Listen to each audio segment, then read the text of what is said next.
Hello, everyone, and welcome into the second episode for the 2023-24 season of the Big Ten Watchdog News Podcast, episode 16 overall. I am one of your hosts. I'm Graham Dinas. And I am Taylor Seamer.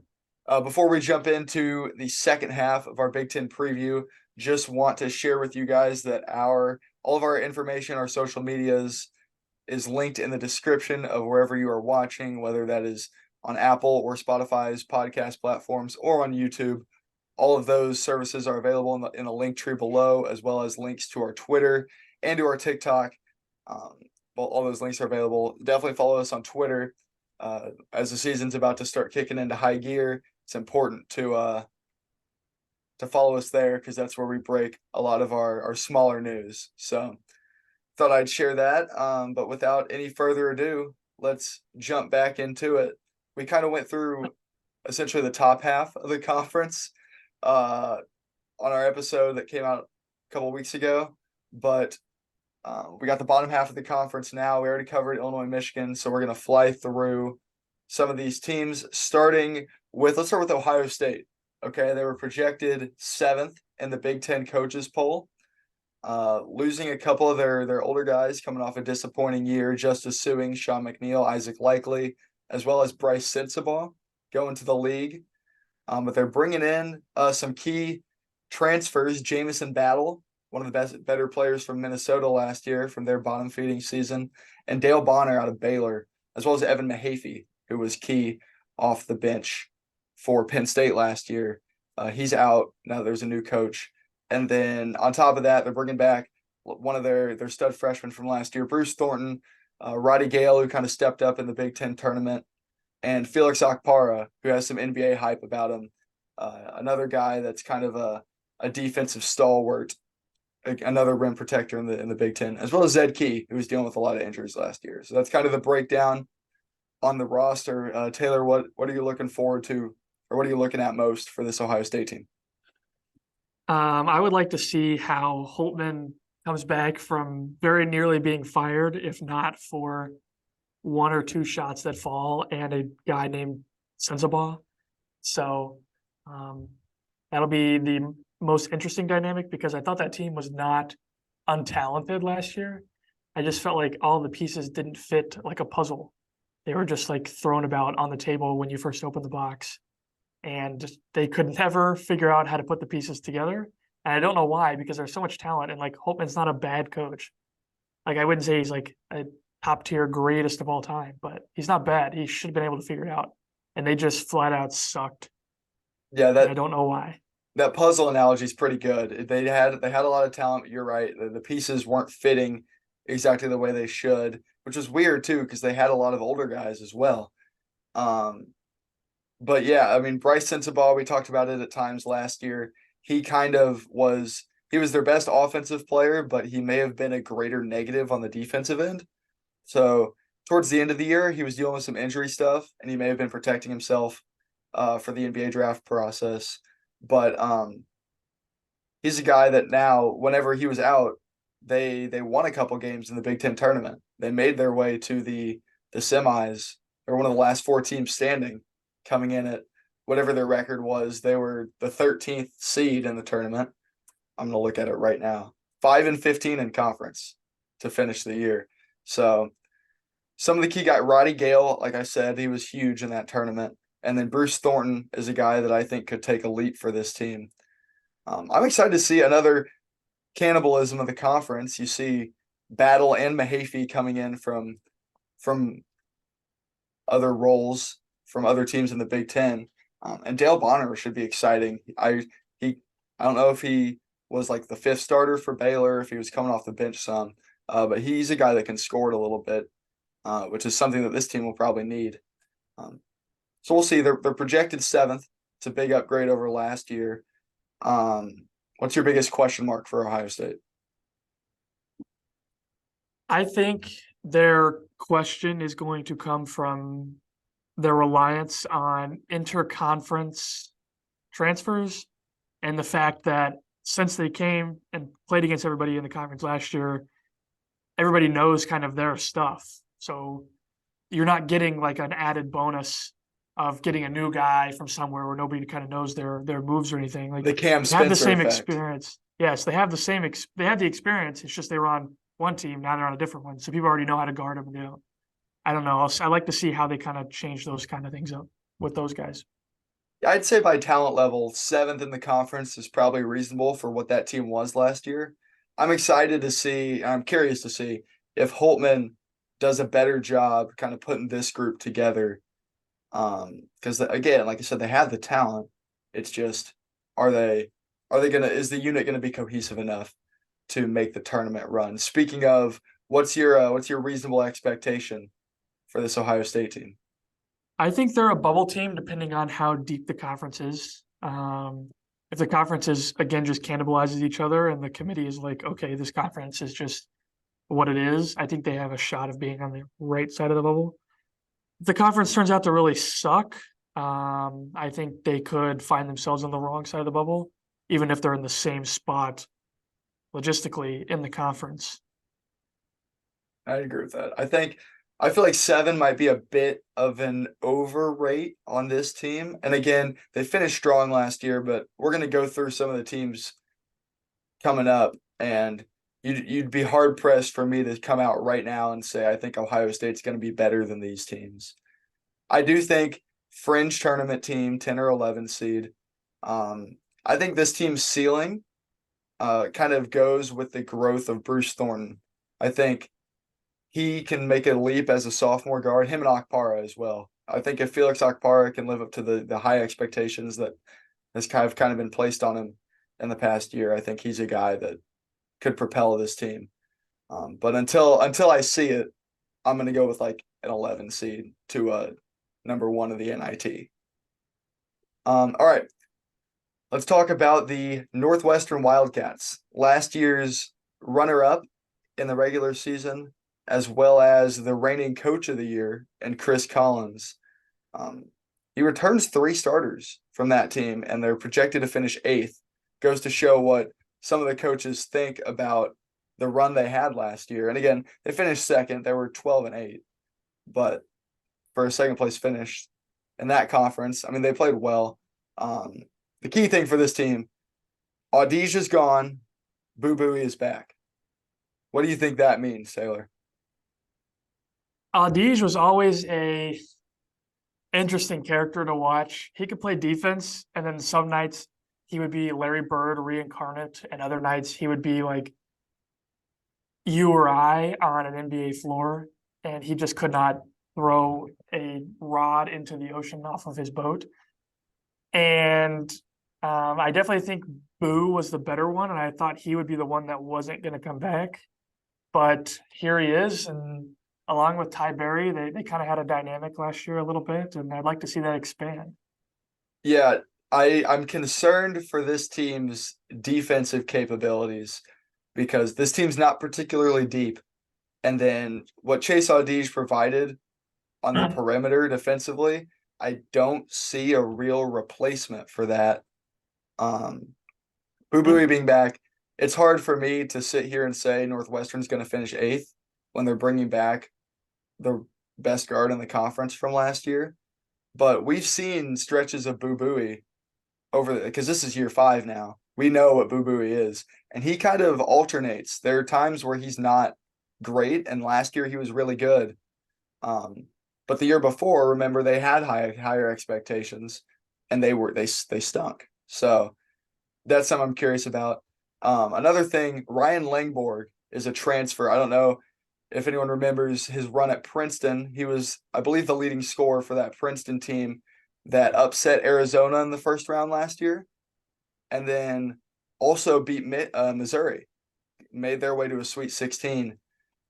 So he is going to, I think he'll be able to replace what you're losing in Audige offensively, but defensively, there's still a pretty big hole there.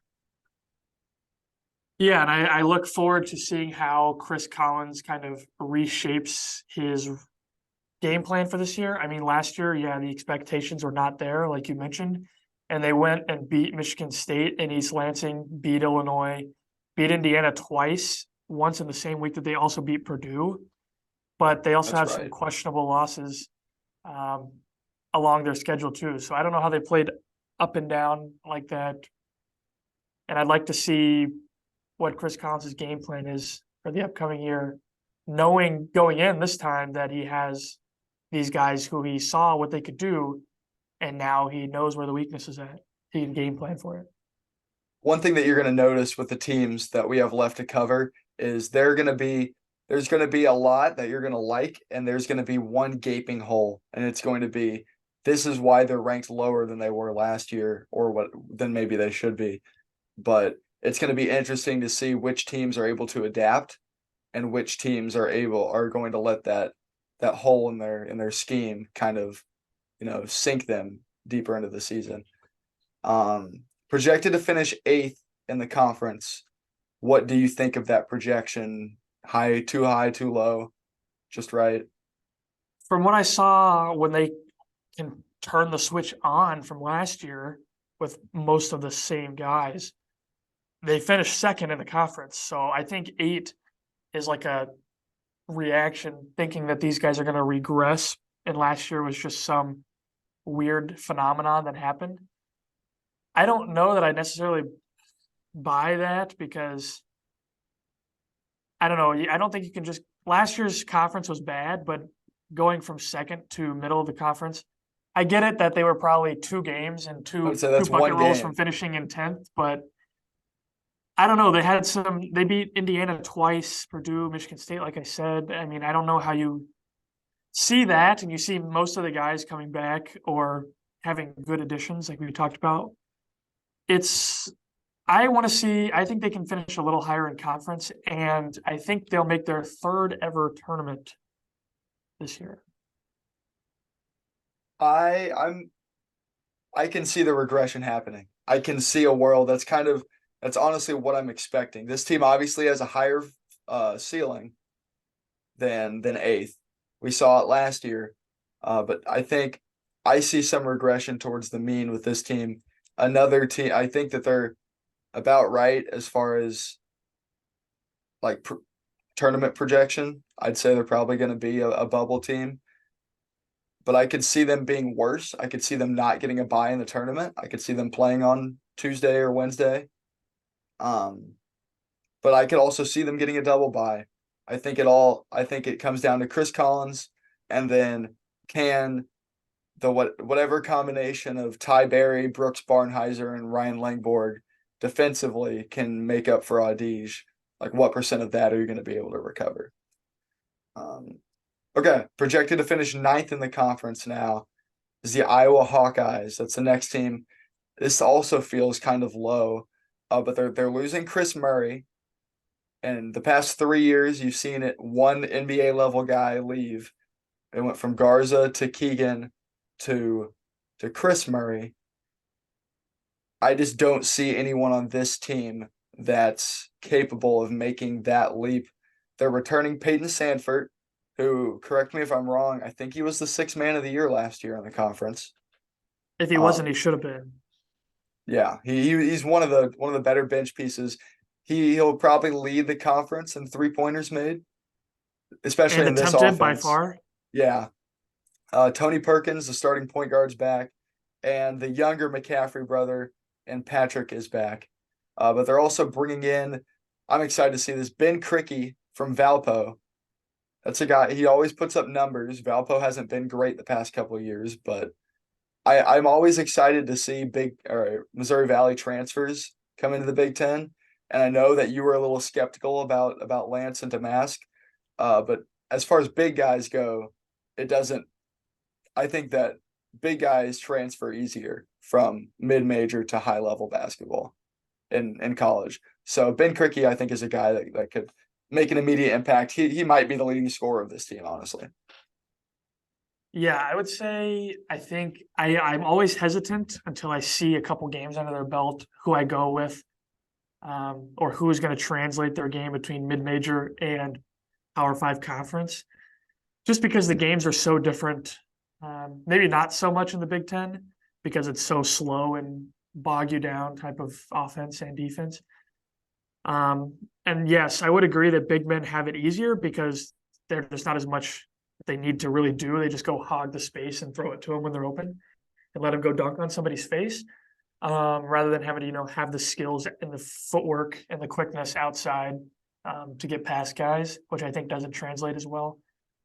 The one thing I want to see is Peyton Stanford for real? Is he going to be the next Steph Curry, or is he going to regress into, like, our team's going to prepare for him jacking 33s a night and just face guard him all night and have no, push on the offense. And if that happens, I could see Iowa struggling mightily throughout the season. If there are nights where he's not on, I think they could get embarrassed. That being said, there are bad teams in the conference, so I don't know that 9 is the worst place to put them. I probably would have had them a couple lower, maybe 10, 11. But yeah, it kind of, as is typical with a McCaffrey run team, it's how many threes can you make? And I don't see as many shooters on this team outside of Stanford that I had previously. I think offensively, I think the shooting is going to be there. I just don't know if there's a threat outside of the shooters. I think you have Ben Cricky down low, like I mentioned. Evan Braun's another big guy transferring from Belmont. So you have a low post presence. But if this team wants to get up and down and shoot the ball, Tony Perkins, I know he had a few big games last year, notably he dropped 32 on Illinois and Iowa to beat us. That game was tough in front of all the kids. Remember that? Yeah, I remember that fiasco when you guys failed to, you were trying to rip off a children's charity. We were not ripping off the charity. We were trying to rip off Iowa athletics. Let's be reasonable here.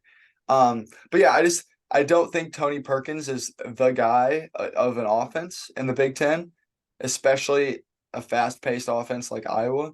And so I'm curious, maybe he can step into that role. But yeah, I don't see a dominant low post force. I see shooters, and that's about it. And this team's not going to be able to guard anyone, as Iowa never does. But their goal is to beat you 100 to 110 every game. Especially this year, I just don't see that type of guy. They're projected to finish 9th. I know you said that would be a little high. You think that's high? I think 9th. I could see this team being an 8th. I think 7 might be I'll say 6th is the ceiling.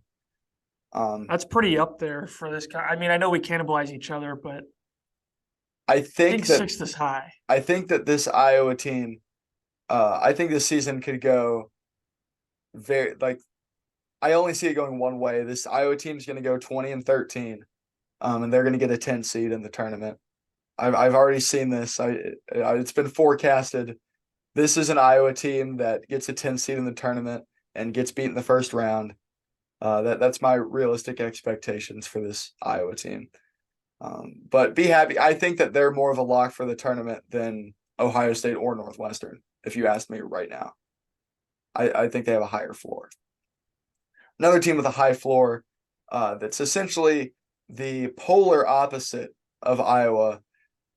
This team, all defense, no offense, projected to finish 10th is Rutgers. They lose Caleb McConnell, who the best defender in the Big Ten for at least the time that I've been watching the Big Ten closely. The last 3 years he's been elite. And then losing their whole backcourt, Cam Spencer portaling out to Connecticut and Paul Mulcahy out to Washington. But Cliff Amory's back, the big guy in the middle. He'll be a post presence on the inside, as well as Maywat Mag is a tremendous defender. They bring back Andre Hyatt. He guards. But I just don't know where the offense is out of that on this team. Derek Simpson, he showed flashes last year as a freshman. He kind of looks and plays like Geo Baker. And that's what they're going to need. They're going to need Derek Simpson to become Geo Baker if this team wants to reach the levels that the Rutgers teams of the past couple of years have. This team is one that if they catch everyone on a bad to average shooting night, they could beat anyone in the conference just because they will hold you to 50 points. So they only need to get to 60. Um, but that's easier said than done. You don't often catch every single team on their bad night, but I could see it happening if you're playing as good of a defense as this Rutgers team might be. It might be the best all-around defensive team in the conference. Yeah, I wouldn't hesitate to agree with you there. Um, yeah, and just playing in the rack accounts for about 8 conference wins. So I don't know if they'll win a game on the road, but defense travels, and this team obviously has that. They're bringing in Noah Fernandez from the portal. He went to UMass. He's gonna light it up. He's a shooter. Um, but you have guys like Cam Spencer who could kind of create for themselves. He seems like more of a spot up guy. I just think there's going to be a lot of weight placed on Derek Simpson to make a leap as a sophomore and become the leading scoring option for a Rutgers team. That's he doesn't have to do much. He's going to have to get his team to 58 points a game, but that's still a tall order, I think. Yeah.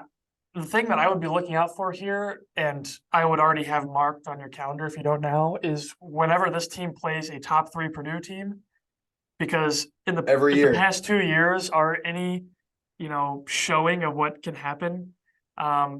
Rutgers has gone to Purdue or played them at the rack and just defended the heck out of them, and that has been their flaw, as we talked about in their segment, especially in their backcourt. So with 2 very similar teams, with Purdue having young guards and Rutgers being the defensive powerhouse that it is, I would be on the lookout for that game. And I think that might decide kind of the rest of the field for their season after that. Yeah, I'd agree with that. I think this team's going to need, because Rutgers traditionally, compared to the rest of the conference, plays a weak non-conference schedule. And so they need to avoid, I know last year they had I think maybe 1 or 2 slip-ups in the non-con. They need to avoid the slip-ups in the non-conference, and they need to stay afloat in conference. And I think if they're able to do both of those things, then they'll be looking at a tournament bid. Unlike last year, I know last year's team, I was on the train for putting them in the field, and I know they didn't, but I don't know. I think that this team defensively, I mean, losing Caleb McConnell is huge, but as a team, you're not going to lose a ton when returning all these studs. If they can get some shooting and a big leap from Derek Simpson, Cliff Amori, again, elite rim protector, this team is going to win games they shouldn't in this conference. And so I think 10th might be about reasonable.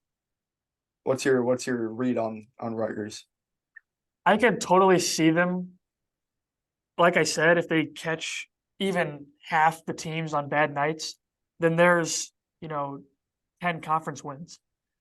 You only need 2 more and you're at number 5 probably in the conference this year.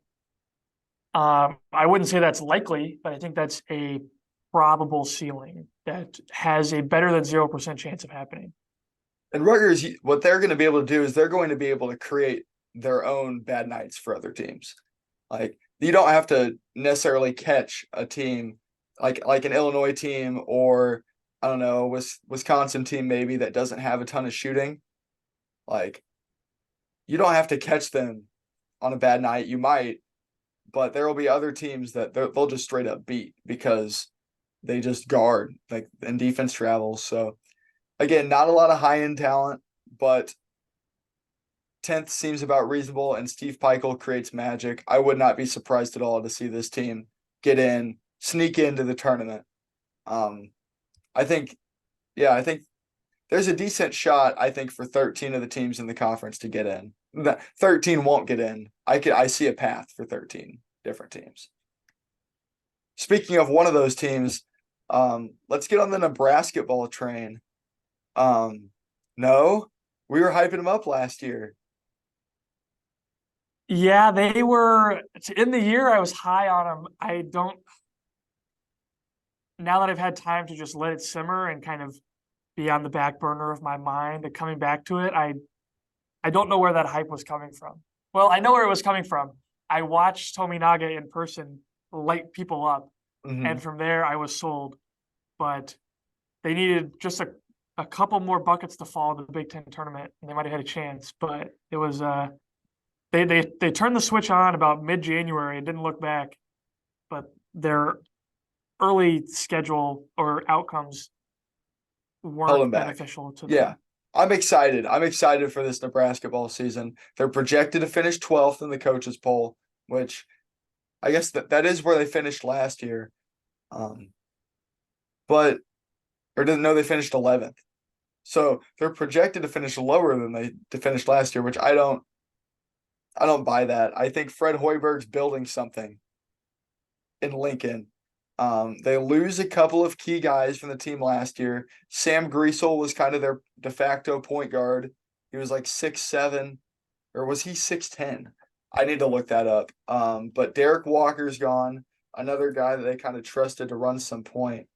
Yeah, oh no, he's 6'7". I was right. And then one of my favorite players from the Big Ten last year is Wilhelm Bradenbach. He transfers out to join Paul Mulcahy in Washington. So that is interesting. But they bring in a ton of guys, as well as you mentioned, Keisei Tominaga is returning. They're returning Jawan Gary and Jamarcus Lawrence from the team last year, as well as Sam Hoiberg, who started to get some starts at the end of Coach's last year. kid, coach's kid. Yeah, and CJ Wilcher will also return. But another exciting Valley, the fourth of the four exciting Valley to Big Ten transfers is Rank Most from Bradley. This guy's legit. Rank Most is very good. I want to say he won Big Ten or Missouri Valley Player of the Year last year. He was on the All Valley team at the bare minimum. He's really good, and I think he'll provide kind of a post presence.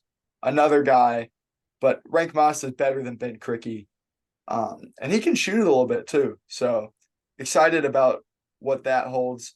Can we talk about Aaron Eulis? Have you heard about the Aaron Eulis story? No, what's up with that? I believe he's under probation by the NCAA for gambling. Remember the gambling Oh, thing was for he in Iowa on last that? year? Was he in on that? So he transfers out of Iowa to go to Nebraska, and I don't know if he's going to play. If he's in on that, I think they suspended those guys for at least a good chunk of the season, if not all of it. I can't remember what the final ruling was, but you got to be smarter than that. You can't be betting on games when the NCAA knows that's going on. They got to stop that. Refresh people on that story, Taylor, while I read this article. Yeah, so basically there was a conglomeration of players from Iowa and Iowa State that while they weren't necessarily betting on their own, league, they weren't betting on college basketball or even the NBA for that matter. They were betting on other sports, but that's still not allowed by the NCAA. And somewhere there was a rat or somebody found out that then escalated. This was like a national story. At the beginning of the summer, I want to say it was like just after the season had ended. I want to say for basketball, anyways. I think some spring sports are still happening, and they caught like some football players, some basketball players. I don't know if anybody else, maybe a couple baseball Iowa players. State wrestlers and offensive linemen, the Iowa kicker, a baseball I do remember player. the Iowa kicker. There was an Iowa running back too, I think. I don't see that guy listed in this story. So Aaron Eulis is the younger brother of Tyler Eulis, who you may remember from his time at Kentucky. He played for the Phoenix Suns as well for a bit. But he used Tyler's, I guess, like profile on one of these gambling apps whenever he was younger than 21. And apparently he placed over almost 2,000 bets, totaling almost $35,000 in the span of 10 months from February 21 to December 22. And yeah, 740 of them were when he was under legal age to gamble. And 430 wagers were placed on NCAA sanctioned football and basketball games. So that's illegal for NCAA guidelines. And he transferred. I'm just not sure of his status. I just think that's an interesting story that we need to monitor. Yeah, I would agree. And I mean, was he? He didn't play regularly at Iowa, did he? So I don't think he'll be a large factor, but Him and Perkins kind of platooned the point guard spot. So it okay. was like a 50-50 split. Perkins kind of assumed that role later in the year. I don't know if that was because of the story or if he just started to lose out on time. They're bringing in a lot of what back to Nebraska basketball. I just keep trying to say Nebraska ball every time I say it. I can't say Nebraska ball I for the can't win. say Nebraska without trying to say Nebraska ball. They're bringing back a lot That's of because they veteran are one and the guys. same. They are. I'm a huge fan of Nebraska ball. Bringing back a lot of veteran guys, bringing in a lot of veteran guys from mid-major schools. Um, Bryce Williams is another guy from Charlotte. He'll be a scoring option. I just think they're trying to replicate the Penn State formula from last year of let's just bring in a lot of older guys that have experience, can guard a little bit, and can shoot the rock. And it worked for Penn State last year. I think Hoiberg's cooking. I could see this team sneaking into a first four playing game. I like the analogy for Penn State, except where does the booty ball come into play? That is the Uh, most intriguing factor of Penn State last year. you've got Rank Most in the low post, and he's bigger, so he's not going to Jalen Pickett it. But I think you also have a difference, and you have Keisei Tominaga, who's going to be coming on off ball screens all the time. I think that's kind of going to be the offensive replacement of that. So, like it's not the same system. I think Keisei is just going to chuck. Do you remember Rather, the do you remember that Vine with the crack kid? yeah, I yeah, of think that course. is like you put that kid on a basketball court and that's Tominaga. He just like runs, never He like never touches the gets tired. ball. He just runs in circles until his defender is off of him like half an inch and just chucks it. Yeah, he's fun to watch. He may be the most fun player to watch in the conference. And I don't know if he'll be the leading scorer on this team, but there will be nights where he will explode. And if it happens to your Big Ten, your favorite Big Ten team, I'm sorry. Um, so it's bound to happen. It happened to you guys. Um, it's going to happen at some point or another. All right, two more teams left. Let's start with Penn State, kind of the darling of the conference last year. Shrewsbury is out to Notre Dame, as is Kevin Jai. We mentioned Evan Mahaffey portaled out to Ohio State. But remember, that team was just old. And so all the guys you remember from that team, Jalen Pickett, Seth Lundy, Andrew Funk, Cam Winter, Miles Dredd, Big Mikey Henn, all gone. So they're losing. I'm going to say ran a 9-man rotation last year. 8 of those guys are gone. But Kanye Clary is back. He kind of stepped in to like the 6-man role at the end of the year. He's a small guard. But they obviously hit the portal hard with new coach Mike Rhodes out of VCU. And I'm ecstatic to see Ace Baldwin play Big Ten basketball. The reigning A10 player of the year and defensive player of the year.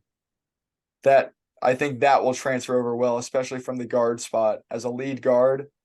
You got Ace Baldwin and you have Nick Kern coming in from VCU as well, a shooter, a 3-and-D guy. So him and Ace, following their coach to Penn State, those two are probably going to spearhead the offensive attack. Yeah, I don't losing your entire roster plus half the bench is not a good look, especially when you have a first year coach now again. It's going to be, I guess, the coach knowing 2 of the guys he's bringing in very well and obviously playing with, you know, some of the other guys or playing against some of the other guys he's bringing in. He knows kind of where he's at and what he's got to work with. It's not entirely a foreign land to him, but I don't know that there will be much success. I'm kind of hoping that you should be hoping that whatever team you root for has Penn State on their schedule twice this year, so you can get 2 free Big Ten wins. You're definitely going to want it early. I think I could see this team coming on late in the Big Ten and kind of ruffling some feathers towards the end of the season. I would completely agree with you about this team not being very good, but because first year head coach losing the entire team, I get that. But whenever you bring in a guy like Ace Baldwin, he's going to win you 2 or 3 games at the minimum in conference, just alone. And then you bring in, I'm going to butcher his name, but cute. I don't even want to try. I'm just going to go Cutest Wahab. He played 3 of his 4 years at Georgetown. He did play a year at Maryland in conference. There was another guy too. I don't remember who else. But this guy played 2 years at Georgetown, transferred to Maryland for his junior year, and then went back to Georgetown his senior year. Someone else that I've talked about on this list of players today did the same. I just thought that was odd. But yeah, Zach Hicks from Temple is going to be another. He's going to be able to score a little bit. And then I'm excited to see Puff Johnson from UNC. He played some valuable minutes on that Final Four team. And then he's the younger brother of Cam Johnson, who's a stud on the Brooklyn Nets now. And then DeMarco Dunn is another guy that he may have to be the sixth man and kind of lead this bench unit. This team's not going to make the tournament. I could see an NIT finish, though. Ah, man, I don't know. With the new NIT rules they just made, well, I guess it'd be the top 2 teams from the Big Ten that didn't make it. So they would need 11 teams from the Big Ten to make it. Yeah. But which is doable. I think what they had last year, 10, 9. I want to say just 8 because Rutgers didn't get in. Then was it the year before that they had 10? Sometime recently I thought they had 10, but so it's doable with how the Big Ten is and if everybody's legit. My one shining light for Penn State is that I think they have the all-conference name team on their roster.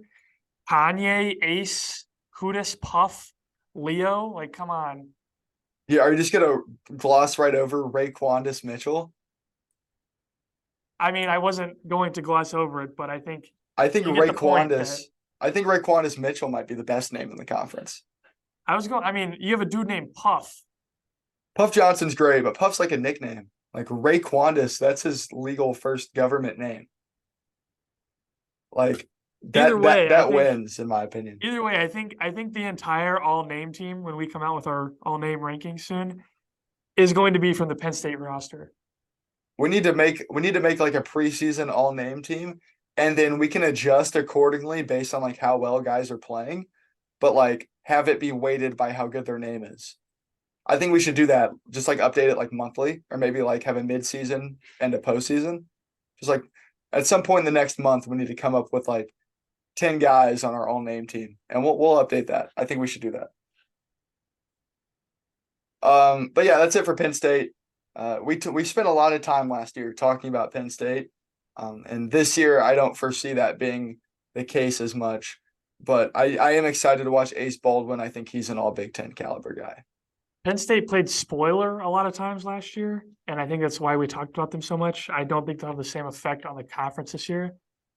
And this kind of segues into the next team, but I think Penn State might be the worst team in the conference this year.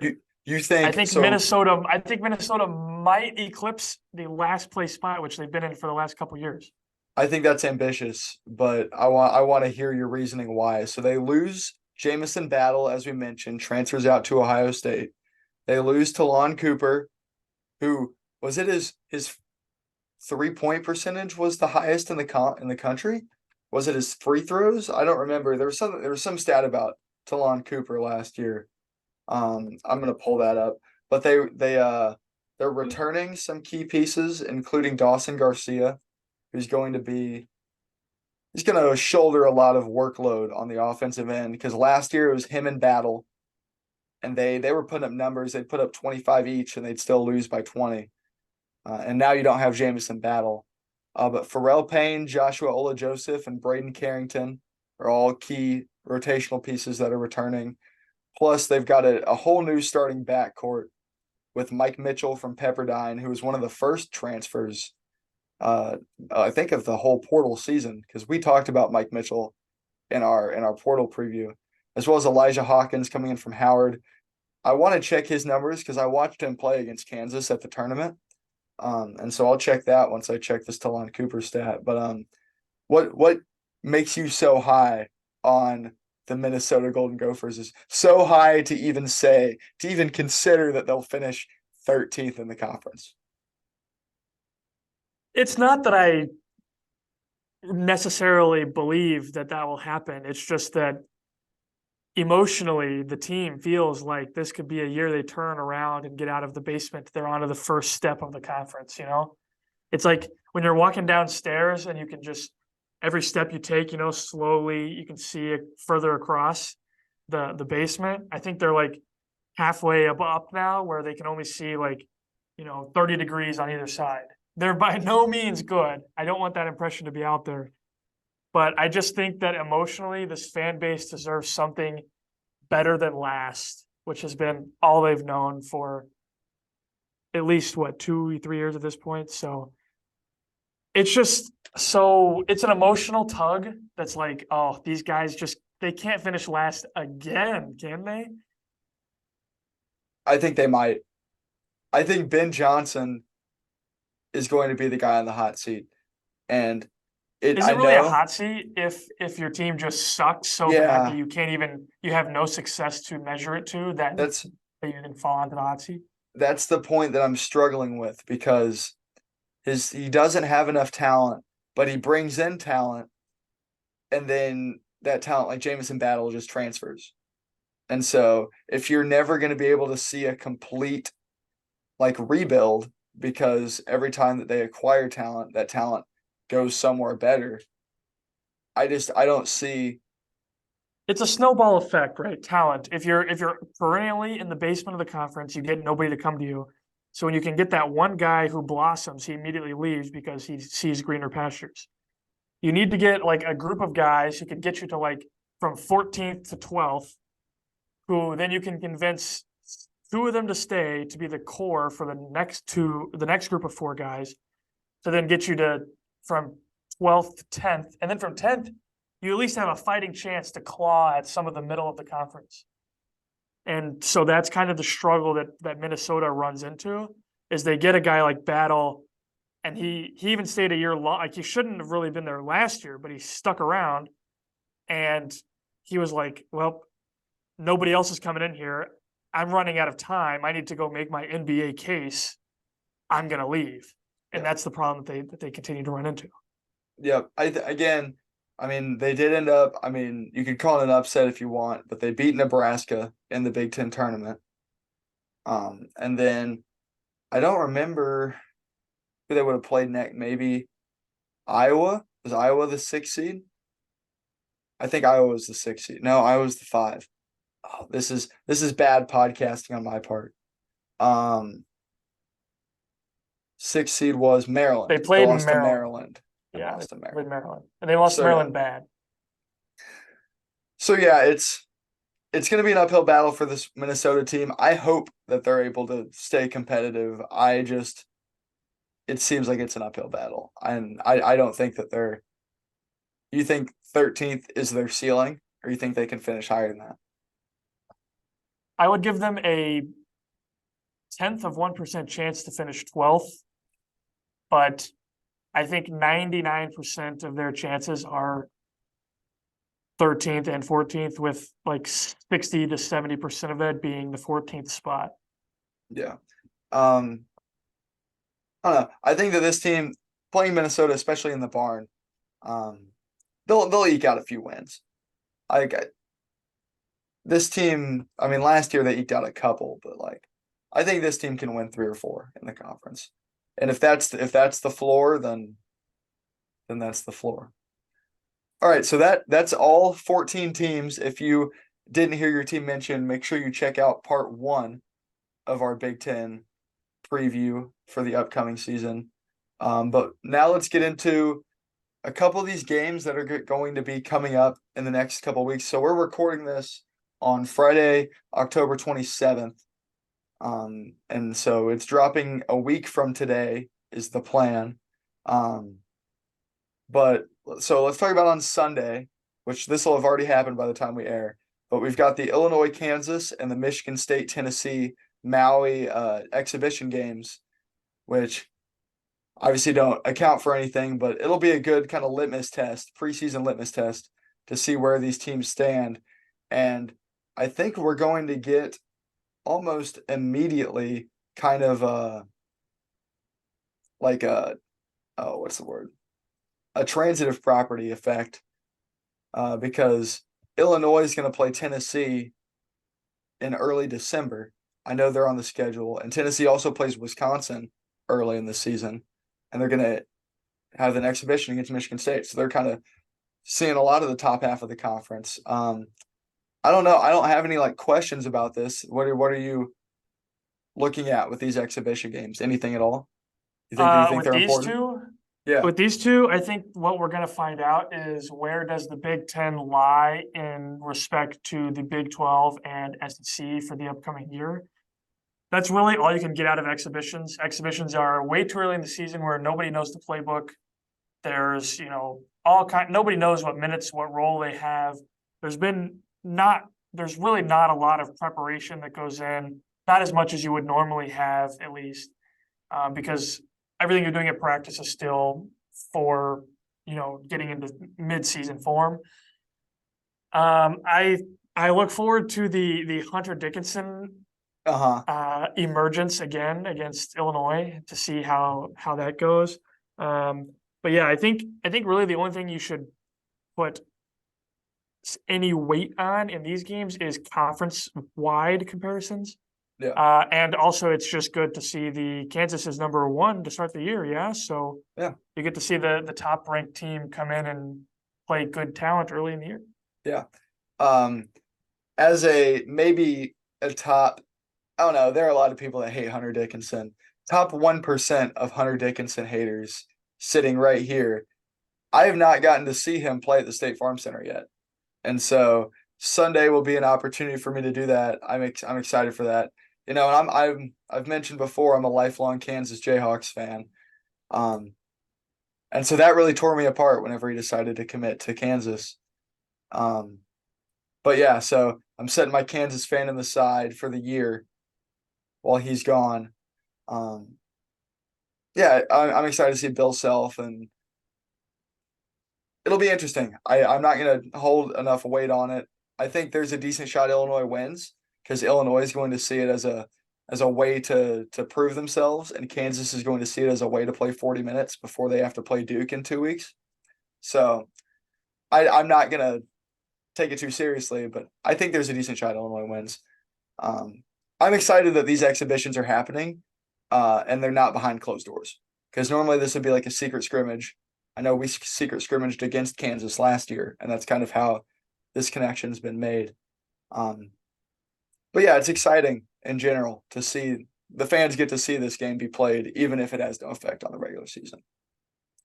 There are a few important regular season games that'll cover in the first couple weeks of the season. There's a doubleheader on Peacock. Ooh, I want to say it's Saturday. The following Saturday, maybe it's Friday. This is, again, bad podcasting, but a doubleheader on Peacock, unfortunately, for all those who do not have it, including myself.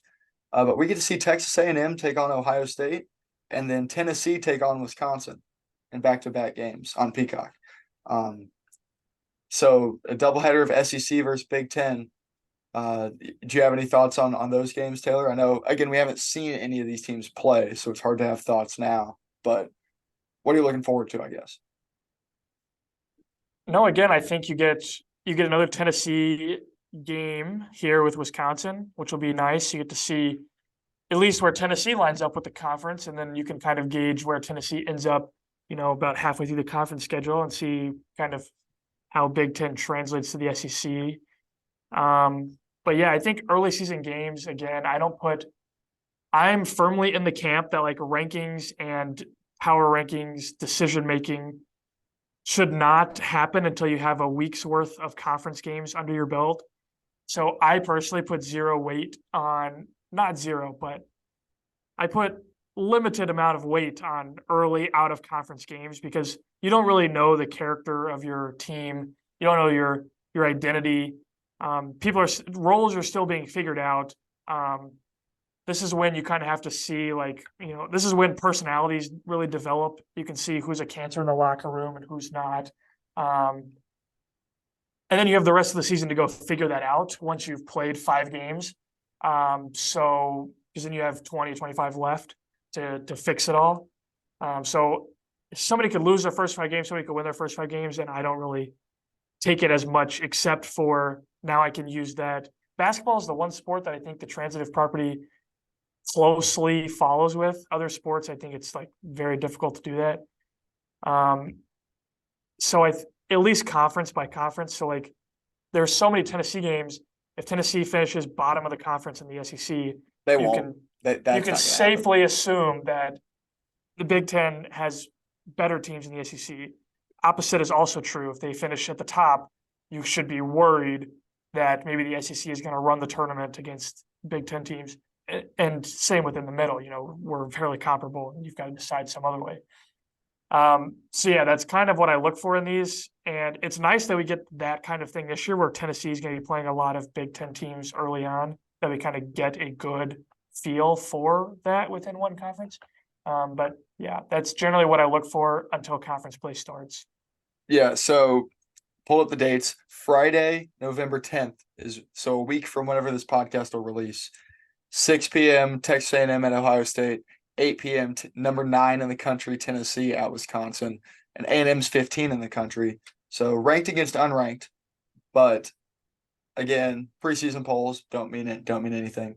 I've always kind of differed with you. You take non-conference games with a grain of salt. I've always been those games count. They matter. They don't matter as much as late season games, but they're on your schedule.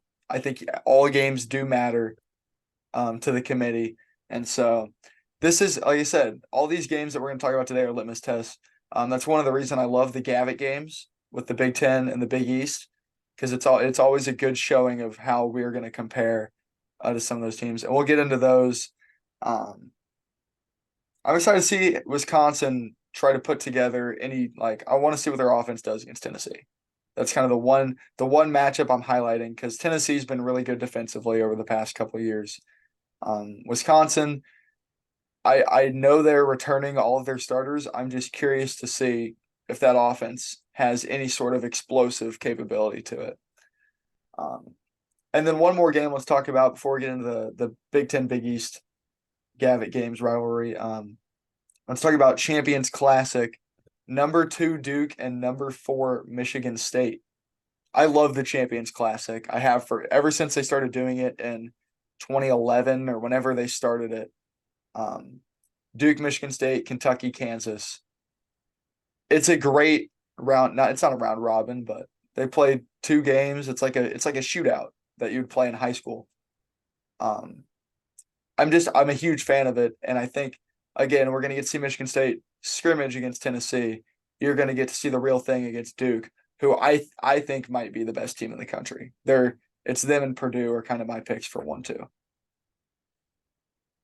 Yeah, I think mid-season or early season tournaments, I think, are a little better than just playing one-offs.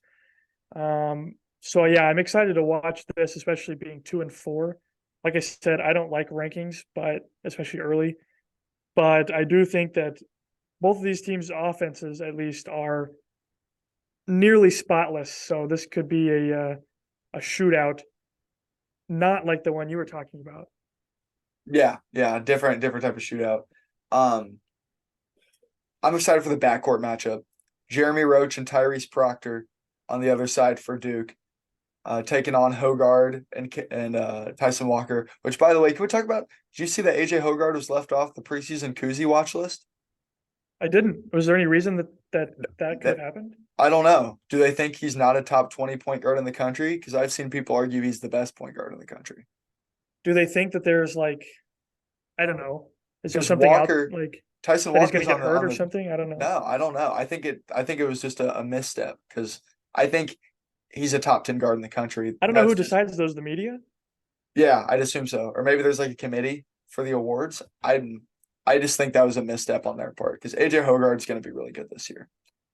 But yeah, those guards, you kind of see like Hogard's going to guard, and Walker's going to score. You get Proctor and Roach, who kind of have the same, like Proctor is the Tyson Walker, that tandem, and Jeremy Roach is the defender. who's going to guard Filipowski?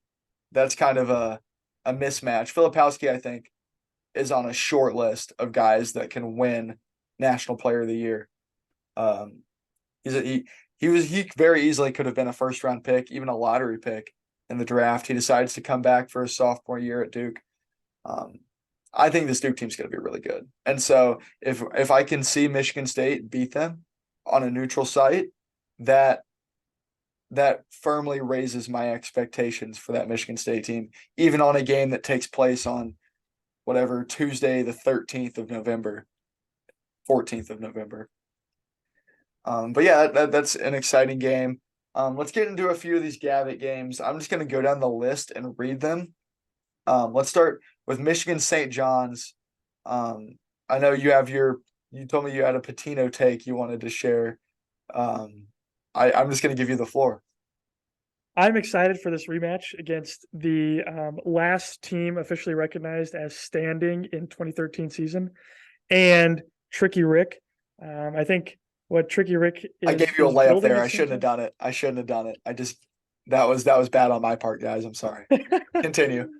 I think Patino's going to have his work cut out from St. John's, but I think give it a year or two, he can bring St. John's back to what it was at one point. I kind of like Michigan in this game just because I have zero respect for Tricky Rick after all that he stole from me as a child. But that's fine because Michigan is the last recognized standing team of the 2013 season. So hang the banner. No one remembers that. I'll tell you I know they do remember though, and that's the Trey Burke shot. And that is what pained me as a child. Trey Burke's block in that game, not the Kansas game, in the Louisville game, clean, by the way. And see, no one remembers it. That's been 10 years now. I'm just gonna throw it out there. That. Trey Burke is him, and he got robbed of a ring. That's all I'm saying. The Knicks were never gonna win it, nor the Mavericks whenever he was playing. No, I'm kidding. Yeah, this is a game that Michigan probably should win. It's in New York, which is interesting. But yeah, Tricky Rick in year one with a whole new squad. I don't know if I see kind of the Dion effect there of him bringing in all these like studs. I don't know if that's going to be the case with this St. John's team, and they're immediately going to click. So yeah, Michigan. I mean, they have some new guys too, but I think that should be theirs. And then let's talk about Marquette, Illinois. This game kind of scares me looking at it. It's at our place, which is exciting. But Tyler Kolek is going to be kind of scary. I think he won the Cousy Award last year. He at least won the Big East Player of the Year. And we get to get a rematch against that team that played us 2 years ago and beat us in Milwaukee, which that was a bad loss for that team. So yeah, I'm excited. They're number 5, I believe, in the preseason poll. So that should be an exciting one. All right, go ahead. Yeah, no, I was just gonna say, I think full disclosure, picked Marquette last year, I think to the Final Four. I can't remember if I chose him to be in the championship game or to win it all. But Shaka always folds. He always folds in March. I had high hopes, and Shaka is there, but he's like a regular season masterclass and March utter failure. I don't know how else to describe Shaka, but ever since the first VCU run in 2011, where they made it as an 11 seed to the Final Four, ever since then he really has won nothing. I don't know why you didn't learn your lesson with Texas in 21, the Abilene Christian game. You should have known, Taylor. I think Shaka was running. He has me convinced still that that was just not or we should not be just running that VCU high. He's going to get back there at some point. And so I don't sound like a Cubs fan or something, like always next year. And he has always failed to live up to his hype every year. And maybe I'm just blinded by his VCU run, but he should have more success. Last year, National Coach of the Year, but he did that with such he earned that award because that Marquette team didn't have a ton of hype. the talent level was lower than some of the other teams he's played with. And so I'll give him credit for the regular season. And again, they ran into a pretty good Michigan State team that beat them in the second round. The last win recorded by the Big Ten in the tournament last year. So in the second round. I think that changes this year, and we've talked about that. Okay, I'll just kind of breeze through these last. There are 5 games that will take place before the next one airs. So let's talk about Xavier Purdue. I think this is just another kind of litmus test for Purdue, but Xavier's a good team. Purdue last year played a very tough non-conference schedule, and they came out of it undefeated. And so that's kind of where all the hype came from. They kind of stumbled down the stretch, but they've proven that they can beat teams outside the conference, but they didn't in the tournament. So I think this will be a Purdue win again, but I don't know. I don't know anything about Xavier this year. I don't know who they have coming back or anything. So Yeah, I think Purdue, just because it's so early and teams won't have like the scheme figured out, even though they should, because it's the exact same as last year, just guard the guards and get Edie in foul trouble. But for some reason, teams forget year to year what to do with guys that they've seen before. So I think Purdue handles Xavier relatively easily. yeah, I think that's a Purdue win as well. Let's move on. Let's just breeze through these last couple of games. Wisconsin and Providence matching up in Kim English's first season as the Providence head coach, as Ed Cooley left them out to dry last year. Wisconsin has a few tough games, and I don't think they're going back to Maui. Maybe they're going to no, they went to Atlantis last year. I don't know if they're doing the same or not. Let me check that. What do you think? I think this should be a Wisconsin win. No? You think? I think this might put Providence on a revenge tour type situation to just show Ed Cooley that he shouldn't have left. That's another good spin. I like that spin zone. And I don't know that Wisconsin's offense will be developed enough early in the season. With that being said, though, I think it'll be a Wisconsin close win just because I'm not sure what Providence has left from last year, whereas Wisconsin has basically everybody. Wisconsin's got in the non-conference, if they're gonna earn their way into the tournament, they've got Tennessee, as we mentioned, and Providence. They're going to Fort Myers, and their first game's against Virginia. I don't know who else is in that field, but Virginia's, not to be trifled with. And then they run off a 3-game stretch of Marquette, Michigan State, and Arizona, all before September 10th or before December 10th. So that's what, 4 ranked teams and then 2, 3 other games that are going to be high quality teams. That's a tough schedule, but I think if they can come out of that stretch with like 4 losses, I think they take that. Yeah, you're good. You're going to know a lot about them if that's their schedule for this year. In those games, you're going to know whether they finished 5th or 10th in the conference. And again, last year they had a tough non-conference and they fared pretty well. And then they fell apart in February or late January. That was the Tyler Wall injury though. And so hopefully he stays healthy. Iowa and Creighton. I feel like this should be a rivalry game. I feel like they should play this every year. And I know Nebraska and Creighton's rivalry, but I feel like Iowa matches the profile of Creighton better. And Creighton's ranked in the top 10 again this year. After last year, I feel like they were the same. I'm not sure who all is returning for Creighton. I'm gonna look right now. What are your thoughts on? I think Creighton is the better team. Let's see. Kalkbrenner's back. That's important. Trey Alexander's back and Shireman's back. So they lose Arthur Kaluma. They lose another guard. What was their other guard? But still, three players that are better than anyone Iowa has. Nimhard's gone. Yeah, okay. Creighton. If they have those guys back from last year, Iowa lost so much that I think this might be the first game. No, I think Marquette might beat Illinois. So this will be the second Big Ten loss in the Gavitt, I think. I think they do a good job of It keep depends on making these Iowa's games shooting night, fair. which it always does. Yeah. I love the Gavitt because I feel like they make the games pretty fair.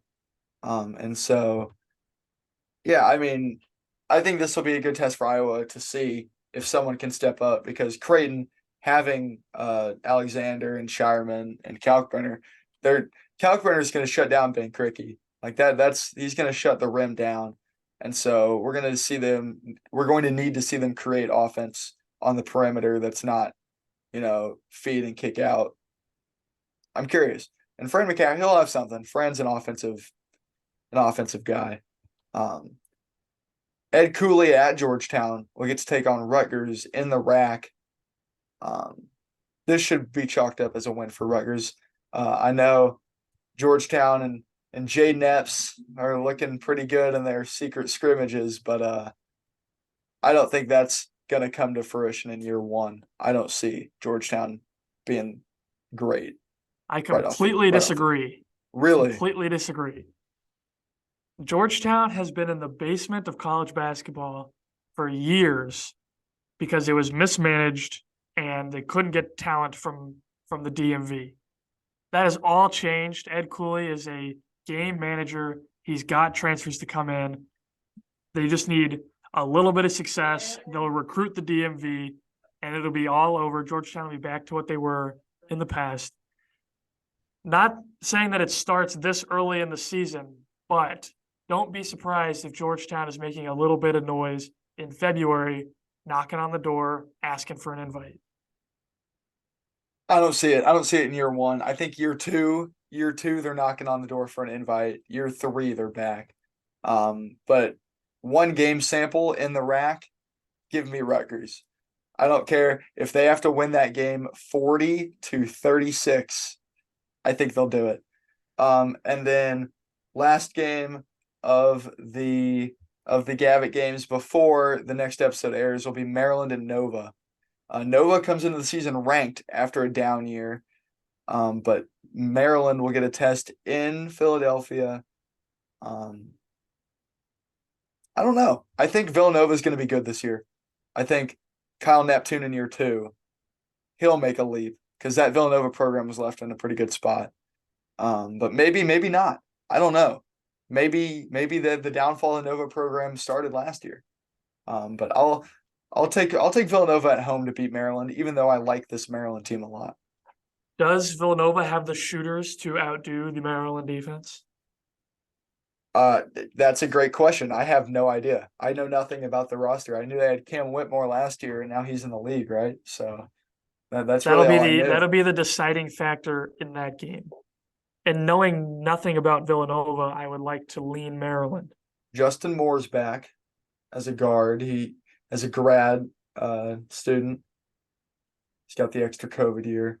Hakeem Hart. Oh, Hakeem Hart revenge game. I forgot about that from last episode. Transfers from Maryland to Nova, and now they get each other in the Gavitt. Ooh, Lance Ware from Kentucky transfers. Jordan Longino. Where did he transfer from? Or was he there last year? He was there last year. That's where I recognize that name. Um, Eric Dixon's still there. Oh, the Hakeem Hart factor adds a new element. I'm taking Maryland. Maryland's going to get their revenge for him leaving. There you go. I'm There's your pivoting. answer. That's not a very educated statement to make. That's a bad reason to make that pick, but I'm sticking with it for now because I don't have any data to go off of for these That's teams. all right. You're picking one game off that, and I picked Minnesota entirely off emotional appeal to not finish last. So I think you're doing just fine there. Yeah, I will not make any sound like statistical assumptions about anyone until about mid-December. At that point, once the semester ends for us, I think I'll be able to start. The sample size will be big enough to where I can make some takes that have to do with numbers, but it's going to be all gut until then. And that's kind of you just kind of have to see if you know ball, and I think we do. So Well, it's questionable for you, but we'll no, allow it. no, I don't know if it is. Um, so yeah, those are all the important games that will be played before the end of the or I guess so. The schedule that we've kind of proposed is every 2 weeks up until the start of conference play, and then we'll go back to weekly. And then once we get into March, we'll start doing maybe 2 or 3 a week. That's kind of how we ended up doing it last year. So yeah, this episode will, like I said, we're recording a week early, pre-recorded episode. Before we get out of here, we need to talk about Mackenzie Mbako. You saw that, right? Well, that he got arrested? You got arrested at Taco Bell. Yeah, I Yes. feel like we need to talk about this before we leave. Nothing good ever happens if you're wandering on campus past 1 a.m., Especially like at Taco Bell. Like, that's the especially if worst you're place trying to go to be. Taco Bell. It's just never a good look. Leave the bar at 1 and go immediately home. Yeah. Or to somebody's house. Don't just be wandering campus. Don't be going to Taco Bell. You don't need it, especially if you're a profiled high-level athlete. You don't need to do that. Be on the lookout for yourself, because if something worse than just refusing to leave the restaurant had happened to him, you could throw away an NBA career on something stupid. I Yeah. just don't understand why anybody who has that. I understand they want to live the college life and whatever, but if you're in that position, you leave the bar at 1 a.m. and immediately beeline straight home or straight somewhere else where you're not going to be roaming campus with the police around.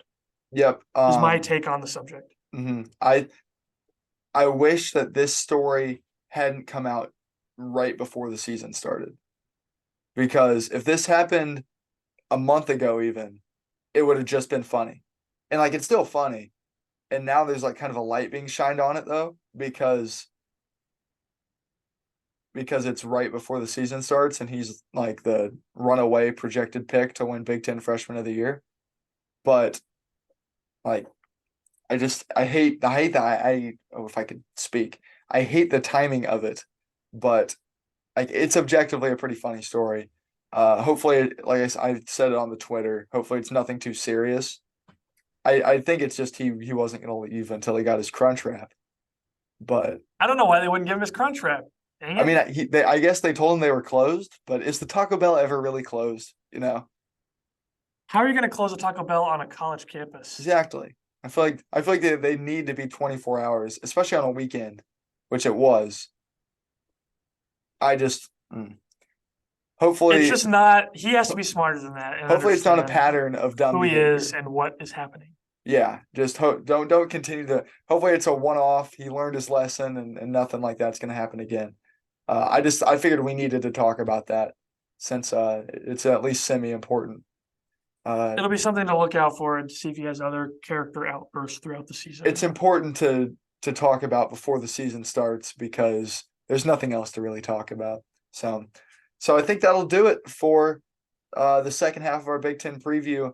We'll be back, I guess, 2 weeks after the season starts to kind of share our takes on all these teams, see where we were already wrong, because I'm sure we'll be wrong in 10 different ways after I'm just not. 2 weeks. You might be. No, we're both going to be wrong. Maybe we're both right. Maybe we're both just right about everything. That would be sick, right? I mean, when Minnesota starts the season 5-0, come back to me. And I mean, everyone starts the season 5-0. Once again, links in the description to our platforms on Apple, Spotify, and YouTube. Again, I say this in every episode. If you're watching us on YouTube, I'd at least advise once or twice listening to us on a podcasting platform. I just think it's more convenient from my own personal experience. But again, if you like to see our beautiful faces, then continue to watch us on the YouTube. And we love everyone on YouTube. But we're trying to drive some people to Apple and Spotify as well. Follow us on TikTok at B1G Watchdog News. Follow us on Twitter at B1G Watchdog News. Of course, the Twitter follow is very important. We're looking to grow that page as much as possible and then drive people from that page to YouTube and Spotify and Apple. So refer your friends to us on Twitter and to us on YouTube. Thank you guys all for listening once again. Any lasting closing thoughts before we wrap it up? The most wonderful time of the year is almost upon us. prepare accordingly. Yeah, there's 1 weekend left without college basketball from the time that we're airing this. It's a little bit longer for us that now that we're living in the past. But it's exciting, football season's over and it's baseball or For baseball. you. Yeah, for us. That game was heartbreaking. I'm not going to talk about that. Yeah, thank you guys for listening and your support. And we'll see you guys in the next one.